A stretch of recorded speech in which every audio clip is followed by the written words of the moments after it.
Yeah, very good morning, everybody. Welcome to the Lasham Daily Briefing for Sunday, the 1st of June, 2025. We'll start off with a synoptic running through from yesterday lunchtime.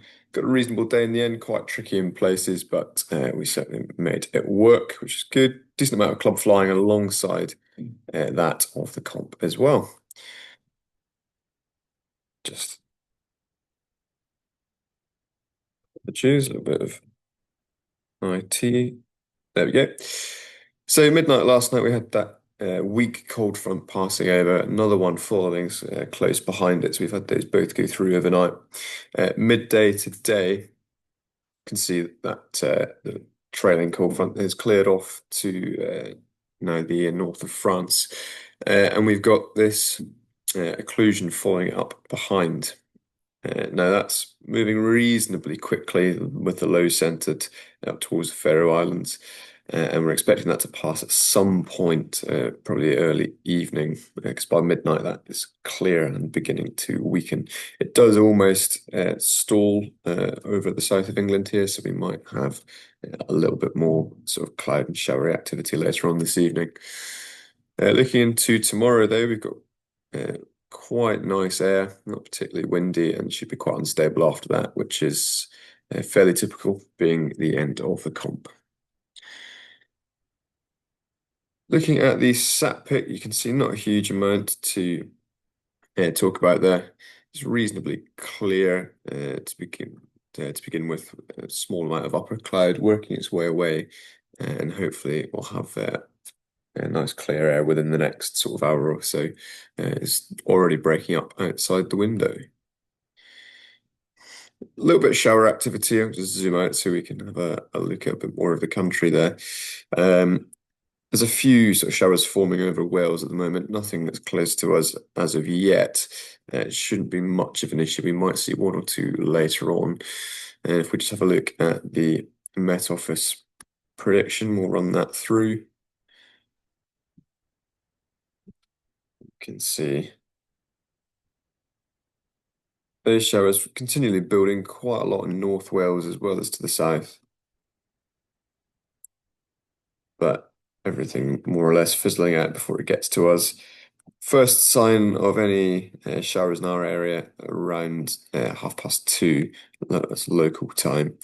And you can see we've got a bit of a sort of series of showers coming through there. And that's starting about 3 o'clock when it became noticeable. And that's going to persist throughout the late afternoon and into the early evening. Have a look at the Farnborough TAF. They're giving us 220 degrees, 10 knots today for the wind, with visibility 10 kilometers or more, initially a few at 1,500 feet. And there's a prop 30 from between 1 o'clock and 4 o'clock local that will have 250, 15 gusting 25. So as those showers come through, we're expecting, with that occlusion, some slightly stronger and gustier winds. The winds at height today, 240, pardon, to the north of us, 240 degrees, 25 knots, and to the 1,000 feet, 2,000 feet, 240, 30 knots. So fairly blowy, actually. To the south, 250 and 260 at 20. So you can expect something in between that. So fairly strong wind at soaring height. And on the surface, we can expect the same southwesterly flow that we've been seeing all week. A little bit stronger than yesterday. If we're looking at the local Met Office forecast, we can see that there. Gusts up to 29 knots around lunchtime, with a mean of between 10 and 12 throughout the day. Temperature around about 18 degrees maximum, feeling a reasonable amount cooler, 14, 15 degrees with the that brisk westerly.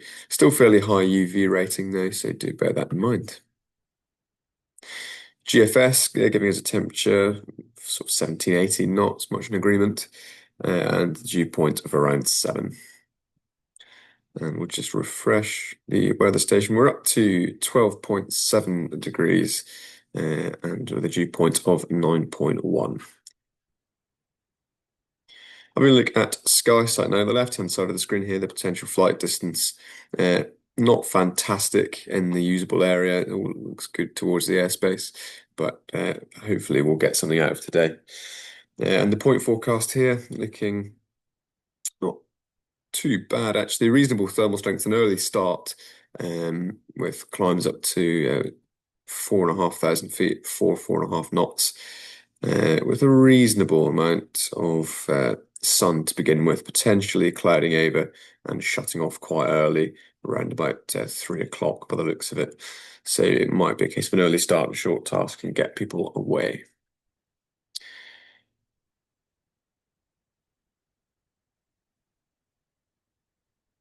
Top easier now for the cloud distribution, starting at 9 o'clock local. Now you can see down here we've got a little bit of cumulus already and a fair amount of cirrus here, running that through hour by hour. Quite a bit more cumulus comes in as that cirrus works its way away. And then we do a reasonable amount of cloud. By 3 o'clock, we start to see quite a lot of alto cum working its way towards us. And then by 4 and 5 o'clock, it is not quite overcast, but there's quite a lot of alto Q on top. Continuing into the evening, it does start to break up again and becomes quite a nice evening. But I do think that increased cloud cover associated with that occlusion is going to shut off conditions probably about 3 o'clock. We'll begin to shut them off about 3 o'clock. No terms, nothing too much to talk about in the local area. At 24, you have Bart and Stacey's live firing. 26, that is the Lasham competition no time.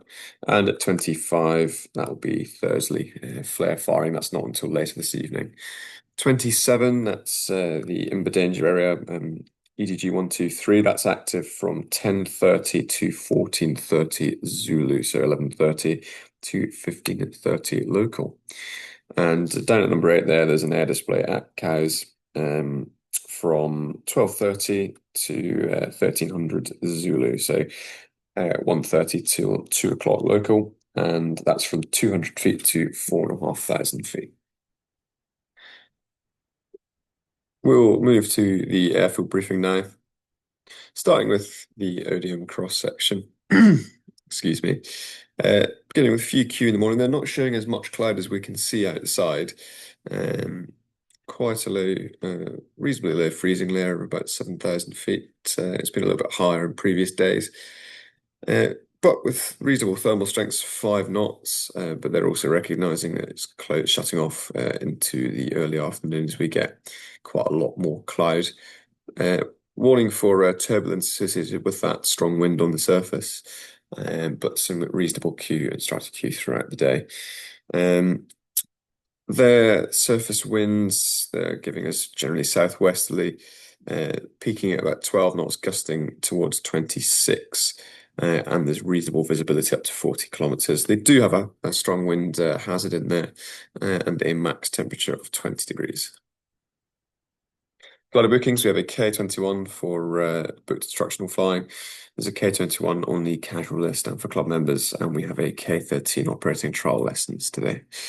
There's quite a lot of single-seater availability, and at the moment there's one on the casual list with no instructor, so if we can get somebody out to help, that would be much appreciated. The simulator is, of course, available as normal, and there is nothing to report from 2XL.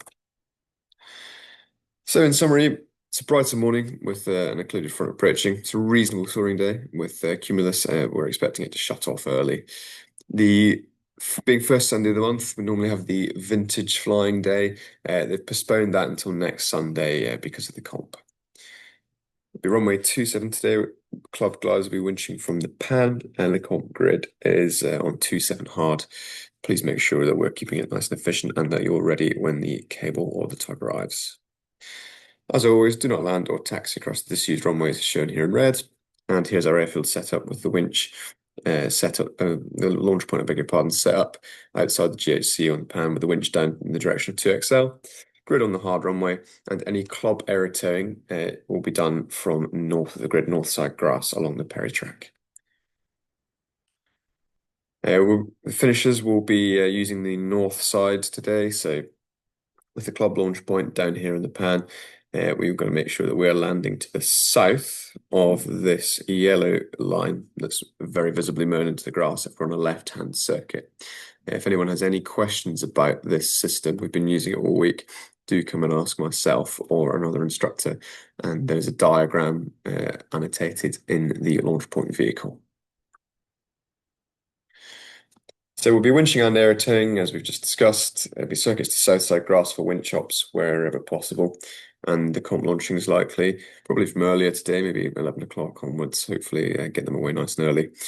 We'll suspend club launching for an hour during the grid, and we're expecting quite a lot of gliders on top of the comp, as you can expect. So do exercise due caution for that, please. And do be aware of finishing gliders approaching straight. And even though we're operating 2.7, they may come in from any direction if they're low. That's all for me today. We'll see you out there shortly. Let's make the most of today and keep it safe. Thank you.